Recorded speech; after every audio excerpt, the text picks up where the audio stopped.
Galeen qabattoo isaa irraa hiikee.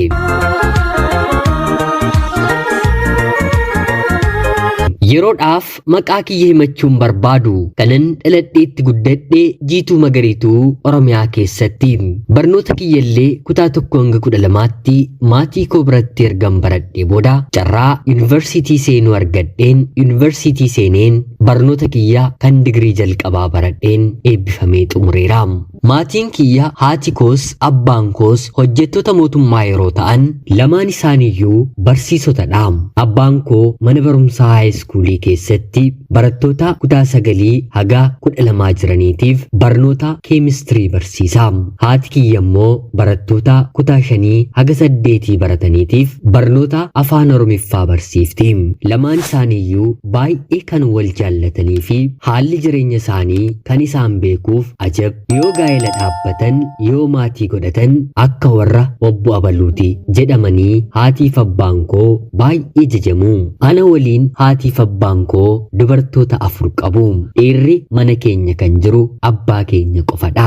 Kaayyoon isaanii jalqaba gaa'ela keessatti ijoollee 2 qofa godhatanii dhaabuu ta'us haa ta'uutii garuu dubartii 2 walitti aansanii waan argataniif dhiira tokko barbaanna jedhanii dubartii 2 kabiraallee irratti dabalanii eeyyamni waaqaa ijoollee madurbaa qofa argattu nuun jedheera taanaan maaliif seera waaqaan ala deemna jedhanii haatiif abbaan koo nuyi ijoollee dubartootaa 4 erga godhatanii booda haati kiyya da'umsa dhaabdee hojii isheetti fuftee. Haatii fi abbaan koo jaalala kan jalqaban guddatanii umriin isaanii jaallaaf yookiin immoo gaa'elaaf gahee wal barbaadanii miti. Lamaan isaanii maatiin isaanii ollaadha. Abbaan koo akka har'aa dhalate haati kiyya immoo akka torban har'aa dhalatti. Kanaan jalqabuma yeroo dhalatan irraatii kaasee ollaan warra haadha koo fi warra abbaa koo haadha manaaf abbaa manaa waliif ta'u jedhanii itti raaganii. Raagni al takka takkaa nama mudata mitire. Ijoolleen kun waliin waan dhalataniif walumaan guddatanii umrii 3, 4, 5, 7, 9tti haati kiyyaaf abbaan kiyya haadha manaaf abbaa manaa jechuun mana ijoollummaatti ijaarratan waliin ijaarratanii ijoollee sobaallee waliin horataniiru. Kanaan jaalalli sirriin umrii kanatti uumamuu beekamuu baatus haa ta'uutii garuu akka haadha manaa fi akka abbaa manaatti hanga barnootaan kutaa 6 waliin gahanitti haatiif abbaan koo walitti qoosaa walitti haasa'aa jabaatanii kutaa 6 erga gahanii booddee garuu miirri isaan lammeessoo kan lamaan isaanii waan na dhufuuf lamaan isaaniiyyuu walitti qaana'uu jalqabanii. Haa ta'uutii garuu kutaa 9ffaa yeroo gahan abbaan kiyya haadha koo jaallatee atoo ijoollummaa keettuu kanuma kootii warri keenyisoo haga har'aatti nutti qoosuu maaliif seenaa kana waan dhugaa goonee ajaa'iba isaaniin goosisnu jechuun haadha kiyya mari'ata. Yeroo sana isheenis gaaffii isaaf turtee tole jettee jaalallee isaa taatee yeruma kutaa 9 baratanii kana barnoota addaan kutanii haatiif abbaan koo wal fuudhanii. Barnoota addaan kutuu isaanii maatiin isaanii waan hin jaallanneef firri isaan lolee mana kireeffatanii qofaatti waliin jiraachuu eegalanii. Kanaan jaalallee haadhaaf abbaa koo erga guddataniiti jedheen yoon haasa'ee yookiin immoo barreesse raagni ijoollummaa ni hafa mitiire. Jaalala kan jalqaban garaa haadha isaanii keessaa akkuma bahanitti jedhamuun ni danda'ama. Haati kiyya abbaa kiyyaan ala dhiira gara biraan beektu. Jaalalaan yaaddeesteetti siqxee gaaffii jaalalaa deebisteen beektu. Abbaan koos haadha kootiin ala dubartii gara biraa gaaffii jaalalaa dhiyeesseen beeku. Kanaan garuu rabbi isaan gargaaree maatiin isaanii barnoota maaf addaan kuttu jedhee isaan lolus gaa'elli isaanii garuu jabaachaa dhufee abbaan koo magaala keenyatti buna gurguruu jalqabee haati kiyyallee akkanuma isa maddii teessee ashaboo gurguruu jalqabdee lamaan isaanii waggaa tokko booda barnoota isaaniitti deebi'anii gaa'ela keessatoo jiranii otoo hojjetanii otoo baratanii jiraachuu jalqabanii. Kanaan haati kiyya obboleettii keenya hangafaa barnoota kutaa 11 yeroo geessu deessus barnoota ishee garuu addaan hin kunneen. Barsiisonni mana barumsaa ishee deeggaranii atumti jabaadhuutii itti fufi malee qabxii kee itti siif guunna jedhanii otoon baratiin guutanii fi otoo addaan hin kutiin abbaa koo waliin barnoota kutaa 12ffaa xumurtee yeroo sanatti abbaan koo qabxii dippiloomaa nama barsiisu argatus haati kiyya garuu qabxii dippiloomaa abdee kan TTI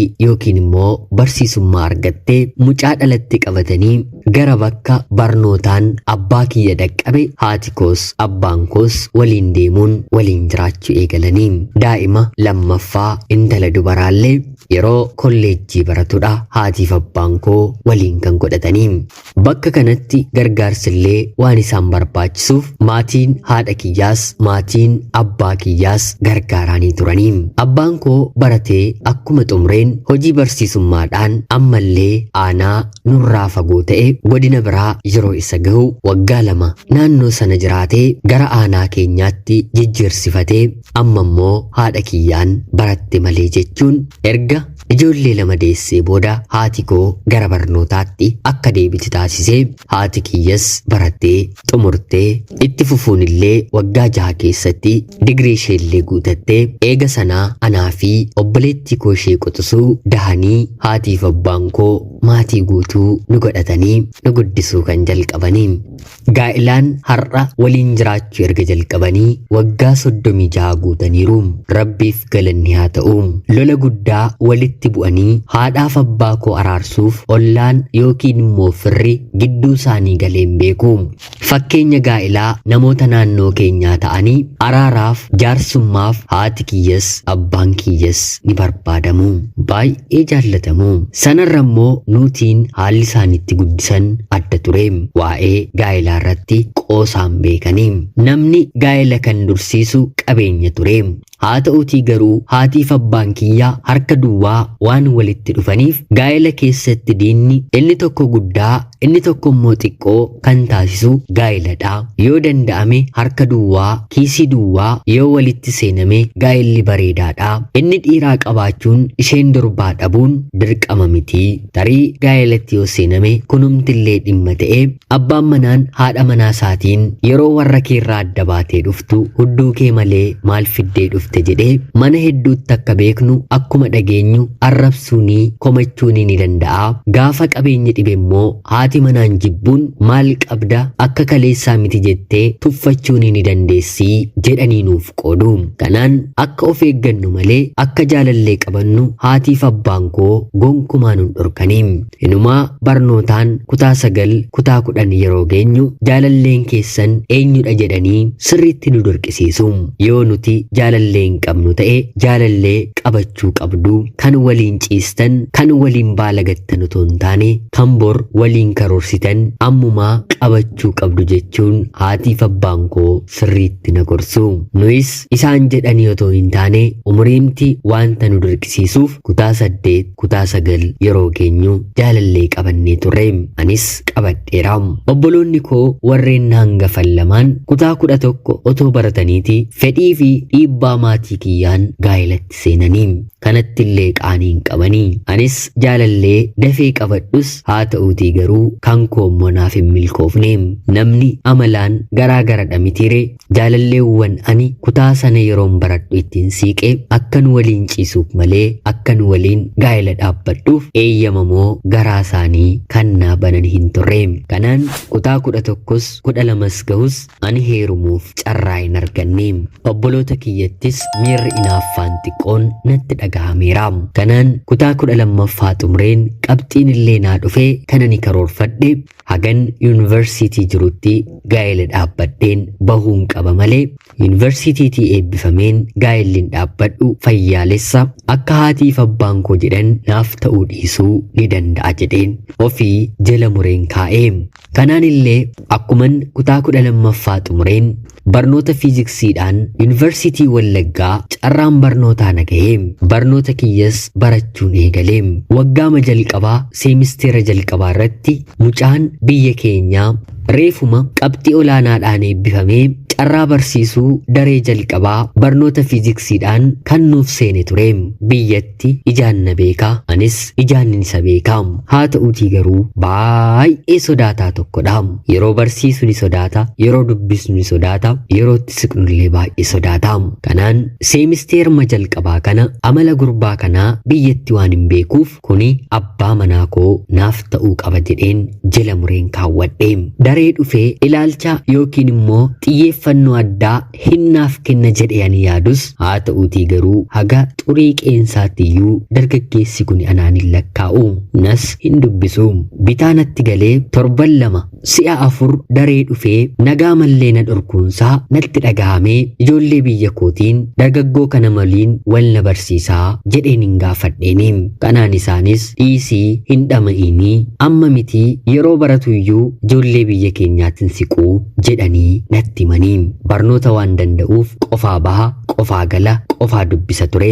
Kanaanis yoona tokkotu qalbii isaa fudhatee rakaa, yaa Rabbi qalbii isaa kan akka hin cabseen harka koo galfadhuuf na gargaare jedheen ijoolleen biyya kooyyuu na barsiisuuf duubatti jennaan yeroonni dareetii ba'u maali barsiisaa nan beektan immoo jedheen duubarra goreen isa guddi dubbisee.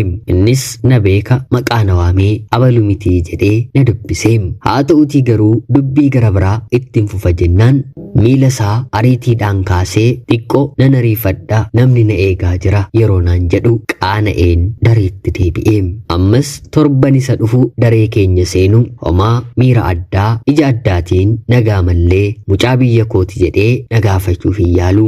Si'a lammaffaa duuba isaarra baheen yeroonni dareetii ba'u naannoo biiroo isaan deemee biiroon isaa isa kam akka ta'e nan argee. Kanaan maal yoon godhe gaariidha. Guyyaa sanarraatii kaasee sababa uumeen ijoollee doormii koo waliin biiroo isaa fuuldura taa'uu haasa'uun eegalee.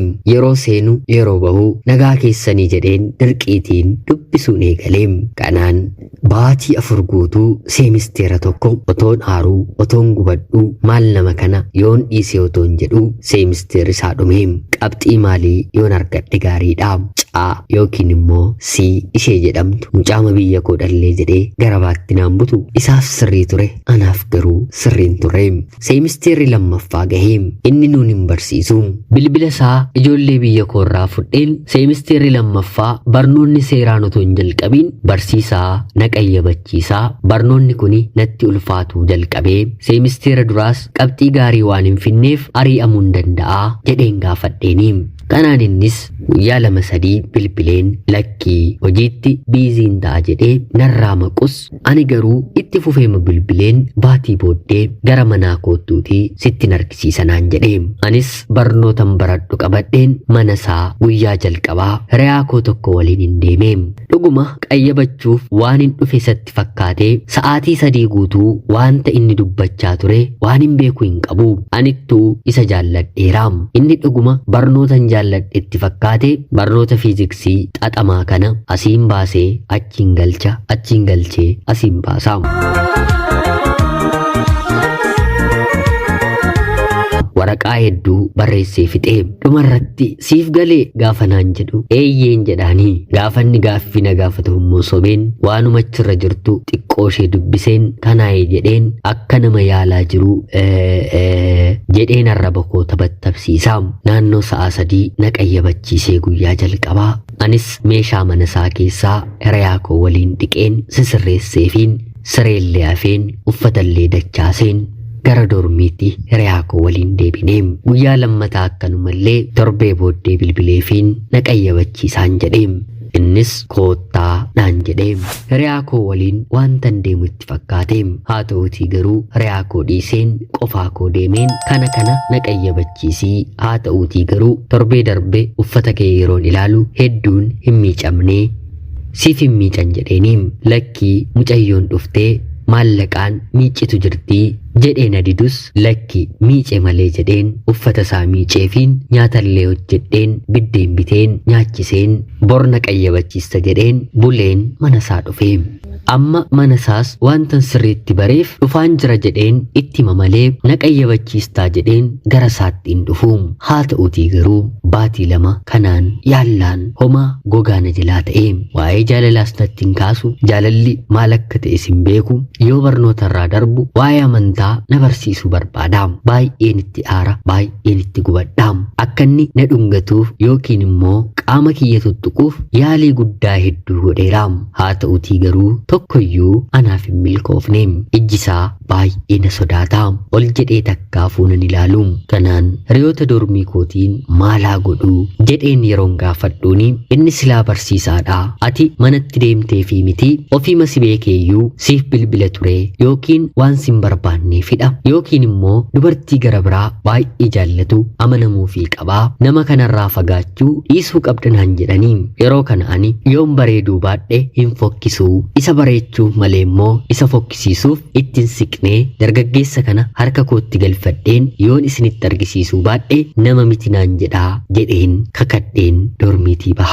Nan dibadha, nan dhiqadha, uffata ijoollee dormii koo nan godha, asin of galagalcha, achin of galagalcha, rifeensa kiyya fuulduratti hin qaba, duubatti hin deebisa, homaa isaaf waan tokkoyyuu miti. Kanaan guyyaa tokko baay'ee aareen har'a yookiin na dhungachuu qaba yookiin immoo na waliin ciisuu qaba jedheen murteesseen manaa bahee. Kanaanis isumaan maallaqa naaf kenni jedheen dhugaatii wayinii alkoolii parsantii 10 of keessaa qabu biteen nyaata hojjedheen dungoollee biteen qabsiiseen miira bareedaa fakkaatu fakkeesseen manasaa bilbileen isa waamee kottu jedheen nyaata sana nyaachiseen dhugaatii sanas obaaseen ofii kolfuu haasa'uu ija keessan ilaaluu yeroo jalqabu harka kiyyaan qabattoo isaa irraan hiikee harka isaatiin immoo harma kiyya akka inni tuttuqon godhee. Kanaan booddee kana feeruu hin jiru hanga dhumaatti wal fudhannee deemne. Kanaan innis kana dura dubartii bira ga'ee kan beekne yeroo natti dubbatu anillee dhiira bira ga'ee kan deemne ittiin dubbadhe. Dhiigni qaama kiyya keessaa dhangala'ees isaaf ragaadha. Fedhii kiyyaan jaalladheen nama kanaaf kabaja kiyya kenne. Kanaan booddee garuu isatu bilbilee hin dhuftu moonaan jedha. Anis hagan barnoota dagadhutti isa biran deema. Hiriyoonni koo ati cimtuudha naan jedhu. Pirojektii baatii 4 ta'ee barnoota seemisteera lammaffaa yeroon xumuru gara biyyaatti hin galee. Guyyaa guyyaan halkaniin amma bilbilaa baay'een si yaadee baay'een si jaalladhe naan jedha. Ani dhuguma jalqabayyuu nan jaalladhaanii. Nama qulqulluudha. Bareedinni amalli kan isatti hafeeroo hin qabu. Ganni dhumee walitti deebinee tarii namni kun amalli natti mul'isaa jiru kan dhugaati moo kan sobaati kan jedhullee adda baafachuu waan hin qabuuf guyyaa tokko nan ulfaayee jedheen isatti dubbadhe. Kanaan nahee maal goona ree naan jedhe. Anis maal godha maree amma daftee jaarsa ergita gaa'ela waliin dhaabbannan jedheeni.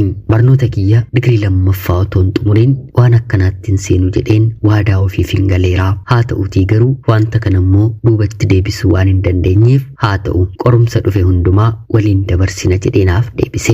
Anis waan ati naan jettu beekuu barbaadeeni malee barnoota kiyya otoon xumuriin akkamittiin ulfaa'aa jedheen deebiseefi innis gammadee carraa barnoota biyya alaa eeggachaa ture. Barnoota waggaa lammaffaa seemisteera tokko yeroon xumuru baatii 7ffaa booda barnoota digirii lammaffaa isaa barachuuf gara biyya Xaaliyaanitti imala isaa taasise. Kanaan jaalallee madhugaa waliif taanee anis baradheen eebbifame. Yoo argatte magaalaa Naqqamtee keessaa hojii barbaaddadhu sanaan ala garuu dhiisii yoon dhufe achuma waliin waan jiraannuuf itti dhimmitee hojiin barbaadinnaan jedhe. Hojiin silaa na dhaqqabu barsiisummaadhaan baadiyyaa faa keessaa hin hojjedhu jedheen waggaa 2 walakkaa yookiin immoo waggaa 1 lafan taa'e. Turtii waggaa 2 walakkaa booddee barnoota digirii lammaffaasaa erga xumuree booda dhaabbatumti biyya Xaaliyaanii tokko magaalaa Finfinneetti kan hojjetu isa qacaratee ofitti na waamee. Baatiiwwan muraasa booda maatii beeksisnee gaa'elas dhaabbannee ilmaanis waliin horannee waliin jiraachuu jalqabne. Ijoollee haatiif abbaan koo godhatatan keessaa dhumarratti kan heerume anadha. Quxisuun koollee anaan dursitee heerumte. Haa ta'utii garuu hundumti keenyayyuu bakka garaa maatii keenya boqochiisnutti kabaja keenyaan heerumne. Xiqqoo fagaatee kan deeme bu'aa bayii kan erge anadhaam. Haa ta'uutii garuu kan kooyyuu Rabbi garan taanetti na jalaan fudhanne. Kana hundaaf kan nu gahe immoo gorsa maatii keenyaadhaam. Har'a hundi keenyiyyuu jireenya gaarii kan jedhamu maallaqaan, qarshiin, manaan, konkolaataan kan badhaadhome otoo hin taane nageenyi, gammachuun, wal kabajuun, wal ulfeessuun, waliif yaaduun maatii jiru keessa waliin jiraachaa jirra. Tarii obboloonni koo dubartootaa sadan gaafatamanii gaaffiin jaalalaa dhiyaatee fi gaa'elatti kan seenan yeroo ta'u, kiyya immoo harka kiyyaan mana isaatti deddeebi'een dhumarratti jaalalli kiyya galuu fi dinnaan qabattoo isaa baaseen eenyummaa isaa waan hin beekuuf na hin ganu. Namni kun na gaafachuu, natti siiquu, afaan isaa jaalalaaf banuu sodaateeti malee jaalala jibbeeti miti. Namni biraan maddii jiraateeti miti jedheen of amaneen Rabbitti of kenneen dabarseen ofiin itti kenne malee of salphisuu barbaadeen miti. Miirri na mo'atee yeroo gabaabaaf fedhii godheen miti. Kana irratti wanti nama hubachiisuu barbaadu waa tokkodha. Yeroo hedduu obboloonni koo dubartootaa gaa'ela yeroo barbaadan dhiira maallaqa qabu yookiin immoo simboo qabu yookiin immoo isaan gaafate qofa barbaadu. Haa ta'utii garuu kuni guutummaa guutuutti sirrii miti jedheen amana. Sababiin isaa immoo dhiironni jaallatanii yookiin immoo barbaadanii fedhii keessa isaanii garuu himachuu dubbachuu hin dandeenye meeqaaf meeqatu jira. Lammaffaa immoo qabeenya yookiin immoo maallaqa ilaaluun gaa'ela bara kanaa akka jeeqaa jiru. Gaa'elli daandiin kun yaadame ijaarame bor oolee bulee jeeqamuun boora'uunsaa hin oolu. Abbaa manaa koo waliin jalqaba yeroon isa argu uffata ittiin barachaa ture lilmoodhaan hodhaa kan qabu illee ofirraa hin jijjiirranne. Akkanatti meetti miindaa jalqabaa argate guutummaa guutuutti mana amantaaf kan galche yeroo ta'u, miindaa lammata irratti argate immoo ofii jiraachuuf akka ittiin ulfaanneef hiriyoota isaarraa liqeeffatee maatii isaaf akka erge natti hime. Yeroon ani isa baru homaa giphii isaa keessaa hin qabu. Tarii barsiisaadha. Obboloota koo dubaraaf dhaamsi ani qooduu barbaadu eenyummaa nama sanaa yoo jaallattan eenyummaa sanarratti hundaa'aa malee wantoota bahanii galan kanneen akka maallaqaa, bifaa, aangoo fi kanneen kana fakkaatan kan ilaaltu yoo ta'an bor gaa'elatti yoo seentan rakkoo fida jechuun barbaada. Tarii akkamittiin ofii kee dhiira bira haga kanaatti deemtanaan jechuu dandeessu. Wantan isa amaneefi Rabbii gaditti namni kun eessatti iyyuu nan dhiisu jedheen wanta yaadee fi wanta ani godheef immoo isinis nan godha yoo jettan carraan taanerra karaan taanerra isin baasuu danda'a. Ani eenyummaa isaa dhibbaa dhibbatti wanta beekuufi inni dubartiin beeku ture, ani immoo dhiira hin beekun ture. Kanatu walitti nu fide. Lammaffaa irratti immoo ani hafuura ittiin dhiira gara biraa barbaadu hin qabu. Isaatiin immoo nan amansiise. Yoo amanuu baates dandeettii ittiin dubartii gara biraa deemee gaafatu haga har'aatti illee hin qabu jedheen dubbachuu nan danda'a. Maaliif yoo naan jettan immoo abbaa manaa koo ana qofaatu beeka. Jireenyi isaa hojii fi amantaa qofadha. Abbaa manaa akkanaa isiniifaa kennu yoon jedhe dhuguma eebbadha. Ana obboleettii keessan magaalaa Finfinnee irraati.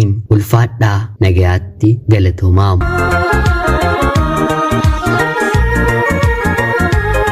Yooyyaa shamaa akkam jirtu kabajamtootaaf hordoftoota qophii keenya. Nagayaaf jaalalli tokkummaan bakka jirtan hundaatti hunda keessaniif haa ta'u jecha guyyaa har'aallee seenaa ajaa'ibaa obboleettiin keenya tokko nuuf qoodeessiniif dubbiseen hin ka'a. Akkasin irraa barattaniif hubannoo cimaa ta'e tokko irraa argattan homaa shakkii tokko illee hin qabu. Obboleettii keenya seenaa kee kana nuuf qooduu keetiif guddaa galatoomisin jecha kabajamtootaaf hordoftoonni qophii keenya seenaa ishee dhaggeeffattan waan irraa barattan yaada keessan komentii jalatti qoodaa jecha qophiin sa'aatii kanaaf isiniif qabaddeen dhiyaadde kanuma fakkaata.